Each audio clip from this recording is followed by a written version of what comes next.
What's up, guys? Welcome back to Newswave. So today is finally the day next generation starts. The Xbox Series X and the Series S release today, and then in just a few days, the PlayStation 5 will release. So let me know if you're getting the Xbox Series S or the X today, or even the PS5 in a few days. However, we do have to go over some emails that have been going out from online vendors, letting people know that some of their pre-orders have actually been delayed, and some may not even be coming until the end of the year. We'll talk about that, and if you should be looking for an email in your inbox from one of these companies. Also, Black Friday is in just a few weeks now, and it looks like GameStop has released their advertisement along with Nintendo confirming some of their deals for the holiday. Guys, if you enjoy these videos, make sure that like button helps out a ton, and if you're brand new here, hit that red subscribe button down below. And we're gonna start today with what else but next generation load times. That's like the biggest talking point of these systems coming up, going from mechanical hard drives to these much faster and responsive SSDs is a big deal. So naturally, we're gonna look at all the load screens we can, and the biggest one that I saw going around yesterday was NBA 2K21, which was one thing that people would complain about, were the longer load times, kind of breaking up some of the action. And it looks like here anyway, you can see about 2 seconds, maybe even a little less, depending on, I guess, the arena, the game, the teams for the game, all of this. But going from team selection to the game itself is very quick, and it's great to see that. But I can't imagine it's great for 2K, because what did we just see them do? They tried to fit a commercial in during that loading screen. So I almost wonder how they feel about the load screens going by very quickly, because yeah, load screens, it's a great place to advertise things because you're just sitting there waiting and staring at the screen. So why not throw up a commercial as they've done, or put some sort of a poster up there to advertise the next big Amazon show? So really cool to see that these load times are seemingly going away now, but now we got to figure out a new place for 2K to tell us about the latest Monster Energy drink. Also, 343 has been struggling badly with Halo Infinite. That's putting it lightly. But one thing that they mentioned was they were going to try to get all of the Master Chief Collection from the Xbox over to the PC in 1 year's time. And it looks like they will indeed be able to do that, as they have announced now that Halo 4, which was basically the last piece of that Master Chief Collection puzzle, is going to be arriving on PC November 17th. Alongside of that, the next generation platforms from Microsoft, the X and the S, will be getting their next generation enhancements and their patch that same day to go alongside, which this is good. So, Halo 4, I'm not a big fan of Halo 4. It just, for me, Halo 3 was like the peak of Halo. That was it right there. And I don't know, Halo 4, for some reason, just didn't feel as much like Halo. And then it just went in this crazy weird direction with Halo 5. And Halo 5's multiplayer isn't bad. It's responsive, it's fluid, but it just doesn't feel like Halo. It's hard to describe for me, but Halo 4 is still part of the series, is still something you want to play through for the campaign and the story itself, and it is a better campaign than what we saw with Halo 5, certainly. So I am excited to see it on PC, because we see like the highest visual fidelity, the best frame rates, all of this there, and it's pretty cool to see them get the overall Master Chief Collection from Xbox over to PC in 1 year's time. That is a massive contrast to what's been going on with Halo Infinite, which just seems super disorganized.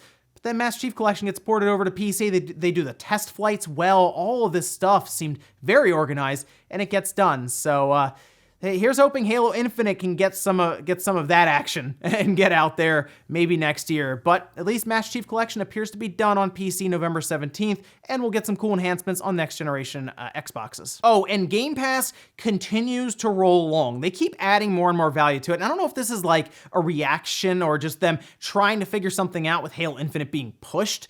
They just keep adding more to it. So Disney Plus appears to now have a 30-day trial that if you have Game Pass Ultimate, you can just activate it and start just watching stuff off Disney Plus, which Mandalorian, good thing to check out right there. You can do that now. Or any of the Star Wars movies or any of the shows or Marvel Cinematic Universe, all that stuff is there. So, I mean, it's an extra perk, why not? But the biggest thing that caught everyone off guard, and it was interesting because I don't think as many people were a part of EA Play or checked in on it recently. If you didn't have any experience with that service, they added it to Game Pass last night, and a lot of people saw what happened. That EA Vault got thrown in there, and a ton of games all of a sudden appeared on Game Pass. And there's some good ones on there, Dead Space, Crysis, Titanfall 2, no excuse now Go play Titanfall 2. A lot of stuff there, though, if you're a Game Pass subscriber. Go check it out if you did not yesterday or last night and you're signing in again today. You're going to see a lot of games there to pick from on your Xbox. It's good stuff. And guys, with some of the quick news out of the way, let's get into the bigger stuff. Let's start right away with Black Friday, GameStop, and Nintendo. So GameStop put out their overall ad for Black Friday, and there is a lot of stuff in here. So what I'll do is I'll link down in the sources to the PDF that they released and on their website. And you can kind of go through it also as we go along here. But it does look like they will be opening up Friday, 7 a.m. The doors will open, and there are going to be a few things available immediately with doorbusters. And it looks like they have guaranteed now, according to their fine print, that each store will have at least 2 PS5s and 2 Xbox Series X systems. It's just 2 of each, I know, but I guess it's better than 0 since a lot of stores are just doing online only and you just pick up. You don't actually go in the store and say, hey, I want that Xbox or that PlayStation 5. So they're trying something here, I guess. But anyway, we can take a look at some of the doorbusters here very, very quickly. And that does include that Switch that we talked about before that Best Buy seemed to list a little early, but it is the Nintendo Switch Mario Kart 8 Deluxe and 3 months of Nintendo Switch Online. That is the newer Nintendo Switch, by the way. Remember, Nintendo pulled this last time with Black Friday, where they gave us the older Switch that didn't have the good battery life, along with Mario Kart 8 Deluxe. So, I mean, it's Nintendo. They're not going to lower the price, but at least they're throwing in what's their most popular game right now and some of their online service that will come with all of those Super Nintendo and Nintendo games. So there is something there. Watch Dogs Legion down to $33. It's a fairly new game now, and I've turned around a bit on that game since I've been playing it, waiting for Assassin's Creed to come out, which came out today, and I'm having a bit more fun with it. So good news there. Madden 21 down to $27. NBA 2K21 at $27. The Avengers at $27. Sure, okay. And then Mortal Kombat 11 Aftermath there at $27. You know what? Star Wars Squadron's at $17 with their next generation enhancements they announced. That's pretty good overall. And then, of course, I mean, Persona 5 The Royal at $25 is an absolute steal. A few more here to point out include Dragon Ball Z Kakarot at $20. I think that's a good deal for that one. And they have Final Fantasy VII Remake down to $35. They do have what looks like Grand Theft Auto 5 Premium Edition down to $15. Does anyone really still need to buy that game? I mean, I guess. Project Cars 3 at $25. And then Jump Force, which naturally last year nominated for Fighting Game of the Year. We also have a couple of Sony's first-party games here with Ghost of Tsushima, which just got that multiplayer. It's also going to have a patch for the PlayStation 5, that one at $40, and then Last of Us Part 2 at $29.99. And they do have some of their other games marked down fairly cheap with things like Predator, the MLB The Show 20, and God of War at $10 each. Death Stranding they'll have at $20, so not too bad there with some of those. And then even Neo 2 at $10. A few other pretty good $10 games include Kingdom Hearts 3, Borderlands 3, and Code Vein. And then we can also see a lot of Switch games marked down here with things like Assassin's Creed at $20, Catherine Full Body at $25. They also have Yu-Gi-Oh! At $20. And then the biggest thing here, though, is Nintendo is marking down a lot of their first-party games. Only $20, though, for most of them. Things like Luigi's Mansion 3 at $40, Zelda Link's Awakening at $40, Mario Maker 2 at $40. Those are ones that also were posted by Best Buy. And then you have Let's Go Pikachu and Eevee at $30 each. Now, one of my favorite things that they do around Black Friday time is they do a lot of buy two, get two, and buy two, get one free sales. And they are continuing that this year with buy two, get two free on PlayStation 3, Xbox 360, Wii, DS, Vita, big one there for Vita, and Nintendo Wii U games. Those would be all used. So not bad. You pay for 2, you get 4 total. That's pretty good. And then they buy 2, get 1 free will work for PlayStation 4, Xbox One, Switch, and Nintendo DS games. So great way to really build up that backlog. And remember, 360 games, I still think Microsoft's going to push heavily on backwards compatibility, especially since the team has gotten everything ready now for the Xbox Series X and the Series S launch. So I feel like they're going to go back and continue to look at some of those 360 games and make them backwards compatible. So with something like this, not a bad time to continue building up that 360 collection. So not a bad advertisement here from GameStop with some pretty good deals.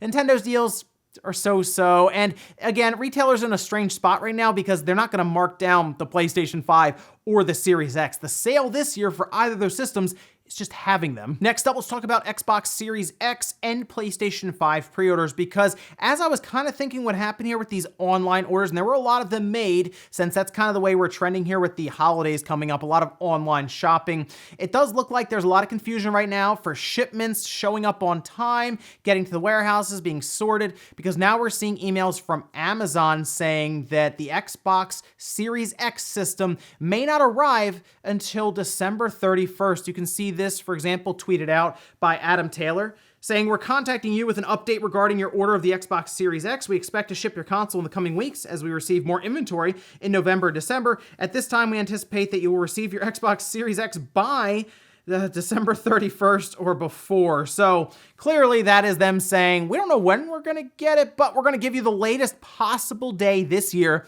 which is the last day of the year, that you should have it by. Like, you should have it by then. Hopefully it's before, but just in case, the 31st, look out for a package that day. And like I said, this is something I figured could happen, whether they oversell pre-orders online. That would have been very easy to do with how much traffic was hitting their website, and you just go into kind of a queue as they get more stock in. But it doesn't appear to just be for the Xbox Series X. We're seeing Walmart and Sam's Club send out similar emails for the PlayStation 5. You can see this one here that was on Twitter saying, "We're working hard to get your pre-order to you. Due to constraints with our shipping partners, we are expected slower than normal shipping times. The estimated revised delivery date for your PS5 pre-order console is November 27th. That would actually be the same day as Black Friday. So there you go, the day after, I guess, Thanksgiving, that would then be showing up. And again, this is kind of what I was expecting to happen, especially with PS5 being as hot as it was. I mean, websites were crashing all over the place. Now, Sam's Club and Walmart seem to be having the same issue, which makes sense because Walmart owns Sam's Club, the parent company of them. So if you order from Walmart or Sam's Club, you might want to be checking your emails just to see, because at this time, people aren't even getting updates for their shipping. They're kind of crossing their fingers and hoping that their PlayStation 5 or their Xbox Series X system will just show up. I've seen some people post that their Xbox Series X is going to show up next week, and this is, I would have been surprised if I would have got it release date if I ordered it online and didn't have pickup in store selected. That's just kind of the route that I wanted to go. Pick up in store at like Best Buy or even Target at the time, and then just roll in and grab it. So it's going to be interesting to see how this happens with Amazon and this December 31st date. I feel like most people will be getting their Series X systems before the end of November, but who knows how many of these orders have been placed and how long that queue is exactly now, but we'll keep an eye on it. Next up, let's talk about SEGA and Atlus again, apparently. So SEGA is a weird company. Atlus is a weird company. And what would you think to do if, I don't know, Persona 4 Golden sold well on Steam, didn't? I mean, even before then, if you were someone who was running that company and you look at the back catalog of games that you have, you would think to do something with them, wouldn't you? You wouldn't be shocked if you put Persona 4 Golden out there on PC and it sold well. Apparently they really were. Like, they were just floored by how well this thing sold. Check this out here. This was from Persona Central. SEGA to release more in back catalog of Atlus games as remasters and remakes thanks to Persona 4 Golden's Steam success. This was during a video presentation to investors, just reassuring them, reiterating that they were going to be doing this with a lot of their older games, bringing them up and releasing them onto Steam and the Switch, PlayStation, Xbox, put them everywhere. Like, what is happening? Put them on cell phones. That'll work too. It's fine. It's weird that they make it this difficult to make money. Like, it's so strange. This, by the way, is like the 4th time they've said this because people keep asking them, why aren't you releasing these games? You figure Persona 4 Golden, after it exploded on sales on Steam, they would just immediately start working on a Switch version, like right away, a PlayStation version, immediately. But we still haven't heard anything about that. Now, it was a weird year, I get it. We've had development issues due to COVID and all this. Who knows? Maybe they are working on it, it's just taking a bit longer, but they keep telling their investors that they really are doing it, and they want to reassure them that they're just not business illiterate. In our last bit of news, let's talk about a feature that early DualSense owners are starting to figure out the PlayStation 5 will have access to. And you know what? It's something the Switch has had access to for a little while now, but if you don't own the right games or have played the right games, you wouldn't know that your Switch can do this. And that has to do with the advanced haptic feedbacks inside of that controller being able to create noise and sound and in turn play full songs. So this is a video that was posted up on YouTube. This is by Menonenth, and they had the DualSense controller hooked up to their computer and they were playing At Doom's Gate. We'll go ahead and test the YouTube copyright system here for a second. We'll do 5 seconds to kind of toe the line.